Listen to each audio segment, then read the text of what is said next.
Hi everyone, today we're going to be building a house under a lake.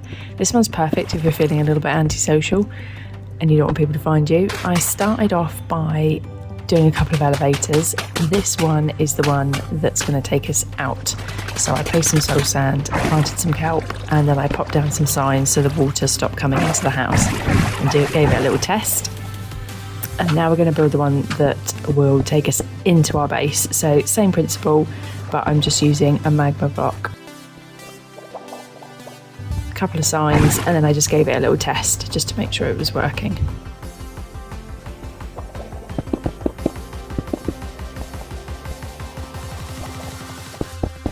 Now I'm going to dig just a simple rectangle shape, so enjoy this music montage of me digging a load of stone.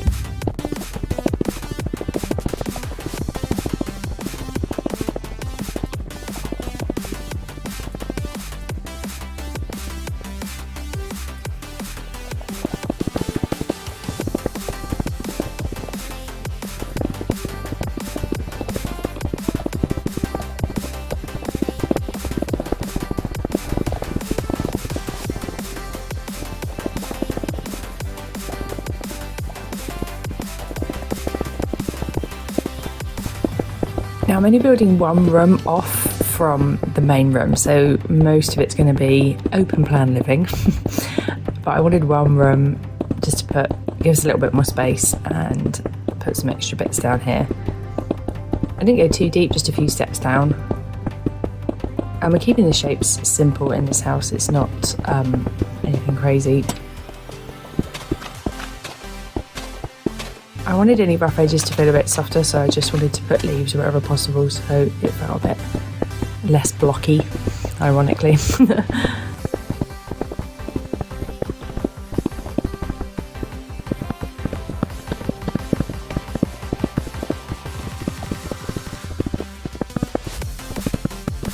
I wanted to use two types of wood in this inside build. I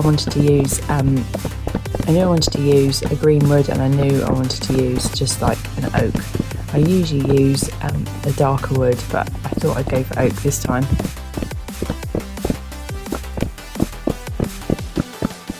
The good thing about a base like this, especially when it's sort of underground, is you can expand out really quickly. When you have like a house that's above the ground, obviously you have to take the outside into consideration, what it looks like, but because we're underground, it's just digging a hole and making another space, so you can make this sort of base as big as you want, really.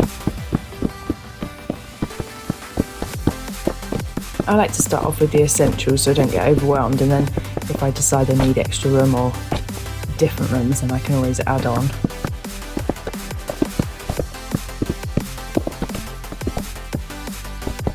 As we're under the water, I thought I'd use these little lanterns as a extra light source. I'm going to cover them up with leaves so the glow comes through the leaves in a minute.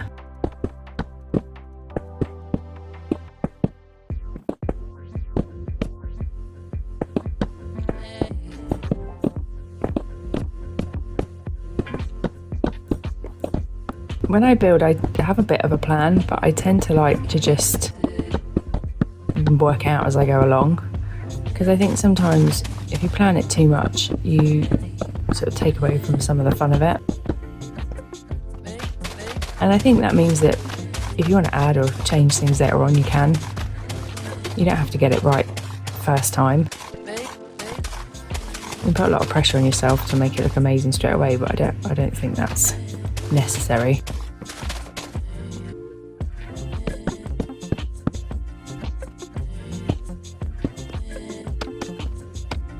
I wanted to keep this space as sort of all the armour, enchanting, and then we're going to do like all our sort of crafting and smelting and stuff like that on the other side.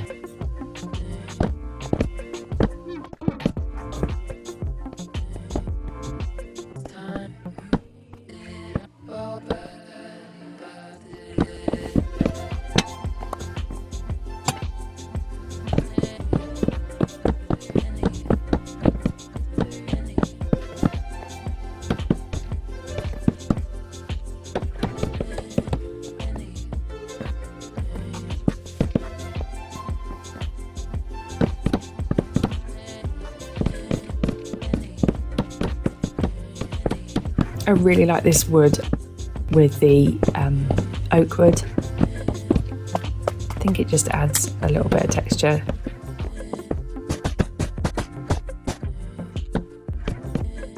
Just placing some stairs.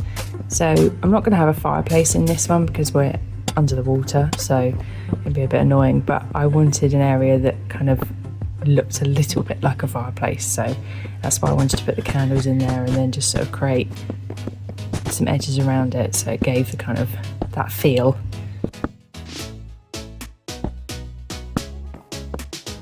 Keeping this area nice and simple. If you recreate this, you can obviously put what you need. And I wanted a little light, but I'm relying on these berries really to give most of the light.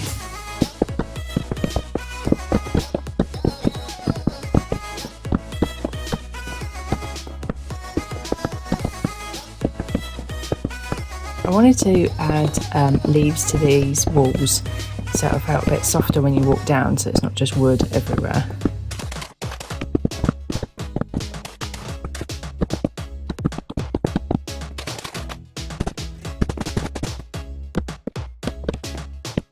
I thought a cauldron would probably be a good idea because if you're doing potions and stuff, it's handy to have water.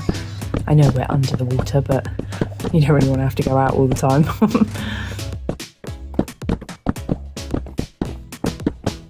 And now I'm just doing the whole floor.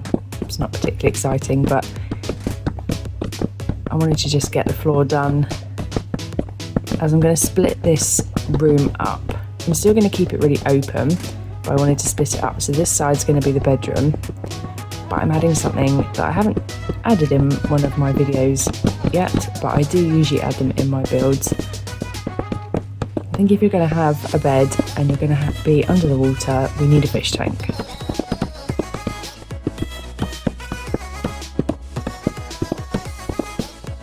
I wanted to use the green wood in here, and we're just going for a simple sand base with some coral.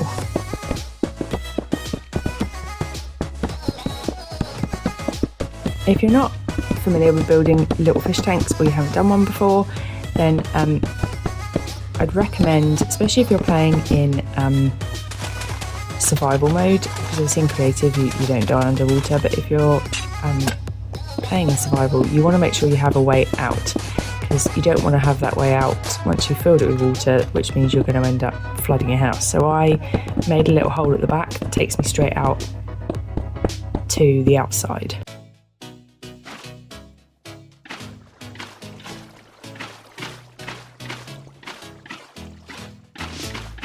So I filled with water, filled in any gaps. And now we're going to place the coral.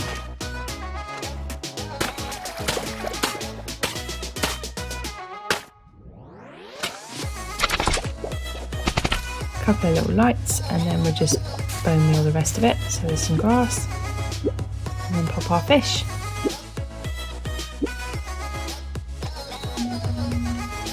And this is the way out. Now, you can also put a little trapdoor on there, so if you needed to go back in, you can maintain it without trying to remember where you went in and out when you first built it.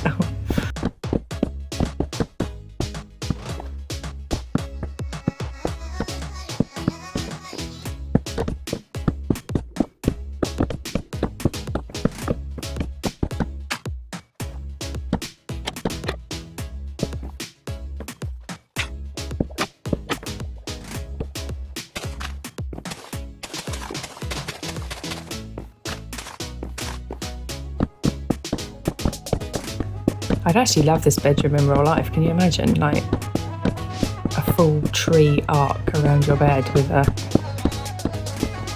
incredible tropical fish tank behind? It's like the ultimate, the ultimate statement.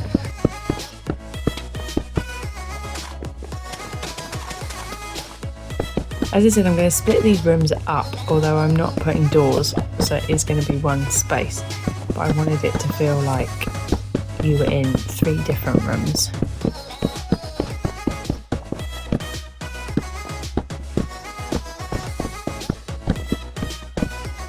When I create my houses, although I build them in creative mode so it's easier for you guys watching, I try and always make them with the mindset that if I was playing in survival, could I do this quite quickly?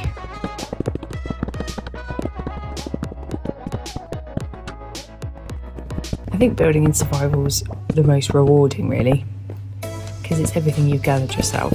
I wanted to add this really cute little rug to the bottom of the bed, and I think these blocks are like fish, so I thought that was quite nice.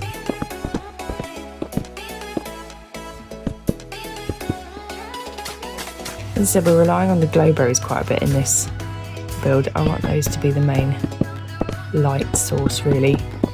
I usually go for lanterns, but this time we're having berries.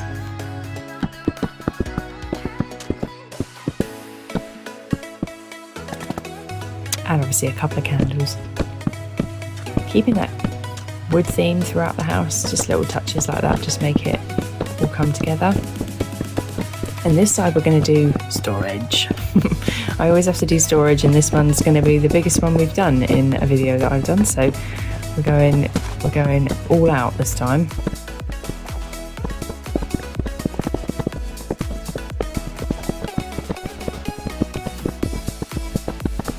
I usually like to dot storage around a build, but I thought this time let's just do like one big area, but make it like really organised so that we know where everything is.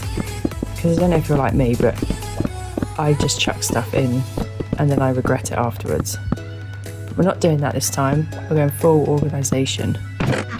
We're not just going to throw things in any chest. We're going to have a system.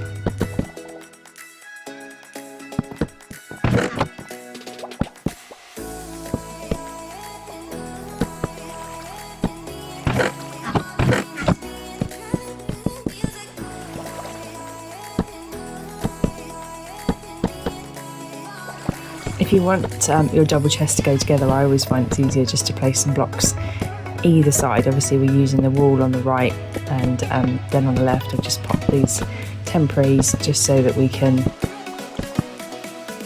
pop our chests next to each other and they connect nice and easily.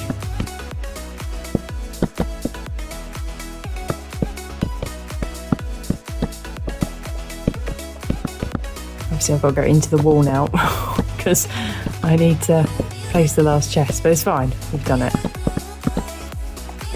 Let's close that up.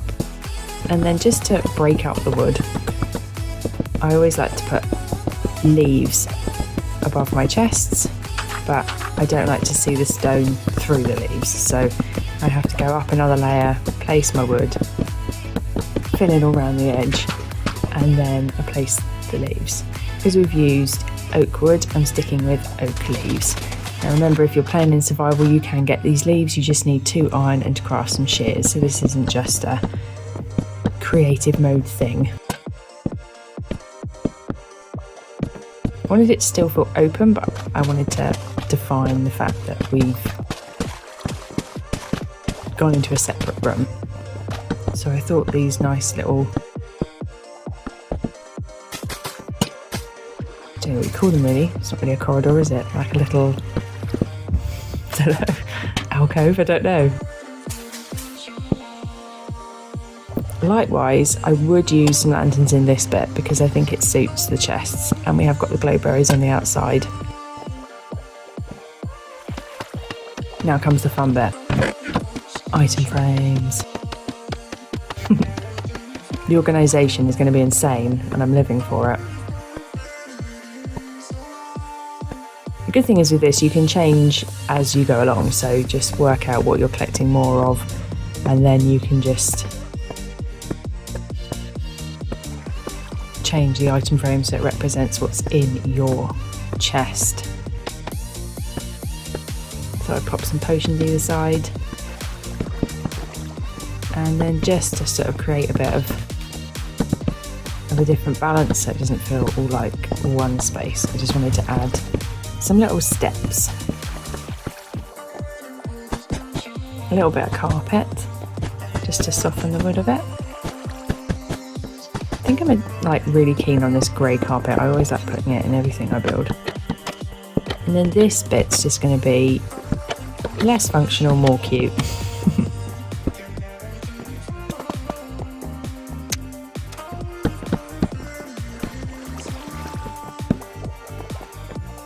But like I said, it just makes the room feel a little bit more like we're in different rooms. And then I've put in the ceiling with leaves.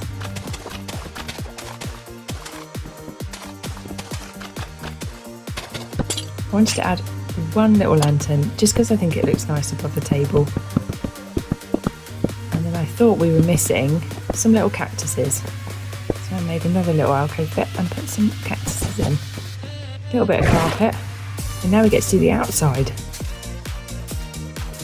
So I'm just bone mealing this so we get some nice grass coverage. So although you can see the bubbles a little bit, let's face it, you can't see the holes too well, so we are quite hidden. And bone meal's nice and easy to get even if you're on survival.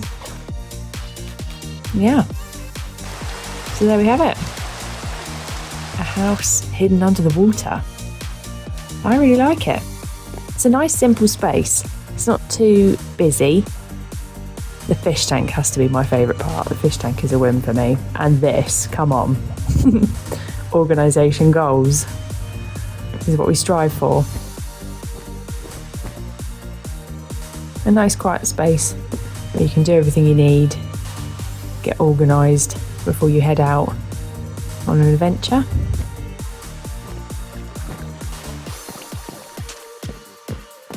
I'm happy with it. So there we go. Remember, there's no rules around building, just have fun with it. Have a great day, you deserve it. And thanks for watching, I appreciate you. Until next time, bye!